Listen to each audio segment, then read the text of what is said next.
Sa isang 40 taong gulang na world champion na parang walang kapaguran sa pag-iinsayo, tila malayo pa ang pagpapaalam sa boxing sa mga plano ni Senador Manny Pacquiao.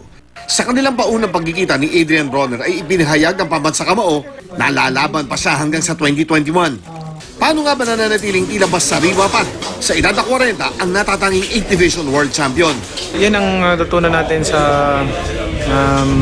ganitong edad na pagka hindi ka naka-recover yung strength na nagamit mo, pag hindi ka naka-recover, then rest, and then pag naka-recover na, saka continue yung training.